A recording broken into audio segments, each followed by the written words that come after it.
Hello, my friends. Hello, it's Matthew Street. Welcome to my channel. As always, I appreciate you being here. And folks, I've been thinking a lot lately about younger and new Beatles fans and how sometimes they do not get the respect and they don't get the credit they deserve. They are treated inferior to other Beatles fans, people who've been Beatles fans for a longer period of time. Let me explain. Now, when I go back in time, and I was coming into my own as a Beatle fan, I just wanted to learn everything I could about the band. I wanted every piece of music. If I could find some memorabilia, I was excited to get it. And so proud to be part of the club known as Beatle fans. The first things I ever remember, let me show you a couple of artifacts I have first, folks. Back in the late 60s, I was coming into my own as a fan, even though I had been getting records given to me by my parents since 64. But in the late 60s, they got me a little Panasonic cassette player, recorder player. And the two first cassettes they ever got me, well, actually, they got me three, but I'll explain the third one in a second. The first one they got me was the Hey Jude album. Now, this isn't my original. The original is long lost. This is a replacement one I got that is still in the shrink wrap. I have not opened it, but I wanted to keep this Hey Jude album in pristine condition on cassette because this was one of the first my mom and dad got me. But what I do have that is an original from those late 60s days is this one. They also got me the Hard Day's Night one. Do you remember these old cassette cases? They were like a harder plastic, and there's the name on the side. This is United Artists. And it went in like this and slid in like that. Well, that's what the Hey Jude one looked like. It was like in a black capital case or whatever, and it was hard plastic, but it's long gone. But these are the first two Beatle ones I got in the late 60s. They also got me Three Dog Night, Naturally. Do you remember that one? I think Joy to the World was on that one. Jeremiah Was a Bullfrog. So those are my first three cassettes. And that's all I had in the late 60s. It took time, long period of time as a young new fan to build up your collection a little bit. And I think we need to respect these younger fans who are trying to do so and not put them down because they're not what we consider as big as a fan as we are. The first button and poster I have the button right here. 1972, I mail ordered this button. It's a cheaply made black and white picture of the Beatles. You can see it where it's slapped over the gray button back, the brownish tan button background. See it? They just stuck the picture in there, put the plastic over it, and there was your Beatle button. And I had the poster that came with this. It was the same image, only like 2 feet by 1.5 feet of this image. But I still have the button from 1972, all those years ago. A cousin of mine gave me a picture he got from the Beatles fan club back in the day. Faux signatures of the Beatles with a nice black and white photo from 65. I got this in the early 70s from my cousin. My first magazine was my mom, God bless her, 1973. I was 11 or 12 years old, and she got me this magazine, The Beatles Forever. Do you remember this one? Collector's edition.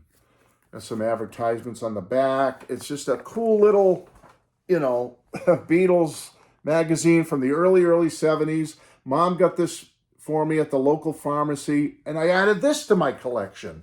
Still, only a few handful, less than 10 items in my Beatles collection, along with my records and stuff. In 1975, I'm like 13, and Mom gets me this book called The Beatles, The Fabulous Story of John, Paul, George, and Ringo. I think it's on Octopus Press or something. Who remembers this hardcover book? All right, I got a couple of ads in there, but remember this one? From 1975. Well, I still have mine. Mom got it for me. Rest in peace, Mom. God bless her. She would buy me Beatles stuff like this. So I still have my first book that Mom got me. Still have my first magazine that I got. What else got I shot? My first piece of like a really cool original memorabilia was not until I wrote it down here. 1976. I got this. I was 14 or 15 years old. And I think I only paid like $15 for it, but it was a Ringo Remco doll.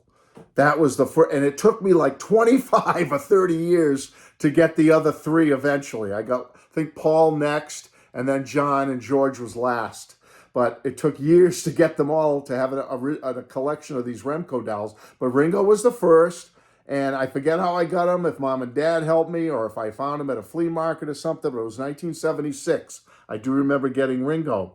My first Beatles poster is right back there. It's a black light poster. Doesn't really show off well with this red lighting I have, but that is my first Beatles poster right there. I've had it framed. It's black like velvet, you know, with the what do you call those, pastel colors and whatnot, fluorescent colors. Lights up well with a black light. Okay, I put it back there for you could see it. I usually have it hanging up somewhere else. Anyway, folks, the point I'm trying to make is that's all I had. All these items I've shown you coming into the late 70s, besides my records and other cassettes eventually, that's all I had. And so I always respected when I would meet another fan and we could commiserate on loving the Beatles. Remember, there was no internet back then. There was no social media to connect with people. If you wanted to connect with other fans, it was very, very limited. If you wanted to learn more about the Beatles, if you wanted to love their music and love their history some more, it was so hard to get information back then. So when you met another fan, you would hope that they would support you and encourage you as a new young fan, not demean you, not act superior to you like they knew better or they had more stuff or they blah, blah, blah, blah. You know what I'm saying? I always appreciated those fans that treated me right as a young new Beatles fan. And I've dealt with both over the years, folks. You know, whether it was a first generation fan who all the way down to a 10-year-old who recently discovered their greatness. I've met all types of fans over the years, and I've dealt with all types of fans over the years. But remember, everyone, we are all valid Beatles fans, and in my eyes, we're all equal. Doesn't matter if you're an original fan who has 2 rooms full of memorabilia, records, posters, promo items, and what on and on, or you're some young new upstart who's just got a handful of things, who's just coming into the world of the Beatles. You, my friends, deserve as much respect as the next Beatles fan. No one should ever make another fan feel unworthy. Never. Or make them feel they have no voice or no valid opinions about the Beatles. Every level of a Beatles fan has a place at the table, as far as I'm concerned. Unfortunately, not all fans behave in this manner, and we've met them. Fortunately, it's not the majority, but we've met the ones who like to show off some very upsetting behavior as Beatle fans. They feel they're better than you because they've been a fan longer than you, okay? That's wrong. They feel they're a better Beatles fan than you because they have more knowledge than you. They've experienced more information about the Beatles. That's wrong. Should never do that to other fans, other Beatle fans. They own more records or collectibles than you. Therefore, they think they're at a higher status or level than you are. That is absolutely wrong. They have more perceived Beatles status in the world of the Beatles by who they know that you don't know, or what they're involved in that you're not involved in, or that they have more recognition in the world of the Beatles than you do. They think they're somehow better or superior to you. Absolutely wrong, and they're wrong to think that way. Thus, they believe I am above other Beatle fans. Totally and simply wrong, wrong, wrong. Now, as a young fan coming up, as I said, going back to me, you know, when I had nothing but a few measly things and my little homemade Beatle button here, and I thought I was something, my role models coming up in the world of the Beatles as a new young fan were the positive fans who built other Beatles fans up. And I love those people to this day, and I think fondly of them. Because I met the bad apples, too, who always put you down, looked down at you because you were a new young fan. I always loved the people who built you up, supported you, and made you feel just as big a fan, just as important as they were, even if they were an original fan with boatloads of items and records and whatnot. And I've tried to emulate those people. And I would like to think most of you out there that are Beatles fans and have some time under your belt, that you would try to emulate decent Beatles fans like that to try to help other younger, new fans. Now, if I meet an original fan, they get respect. If I meet a second generation fan who came up in the 70s, they get respect. If I meet millennials or Gen X Beatles fans who came into them more in the 80s, coming into the early 90s, they still get respect. And Generation Z still get my respect. Those younger people in their maybe 20s now or so, or a little younger, they get my respect that they've only recently discovered the Beatles and are getting into them. Respect. And all the way down to young children, brand new fans who maybe just discovered them last year with the revamped Red and Blue albums, and now and then, they deserve our respect as Beatle fans. There can be no other way, folks. There can be no other way. Those of you that build up younger fans, newer fans, kudos to you. That's what we need to do. We want to keep this train going. It's what the Beatles represent. It's what their music represented.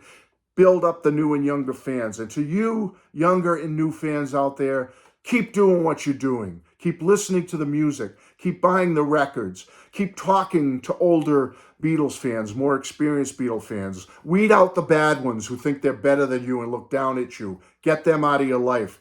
Go to the people who build you up, treat you with respect, and build your confidence as a Beatles fan. Those are the people you want to talk to and hang around with. Those are the people you want to garner information from and learn about the Beatles and their music more and more and more. That's it, folks. I just wanted to do this for the newer and younger fans out there to let them know we're proud of you as older fans like myself who go way back to the 60s. We're proud of you. We're happy to have you on board. We want you to be part of our family of Beatles fans. And folks, please build up a Beatle fan today if you can. Send them a gift. Turn them in the right direction. Offer them a piece of great information about this band we love so much. It's the way the Beatles would want it. It's the way we should want it. Love you all. Bye-bye.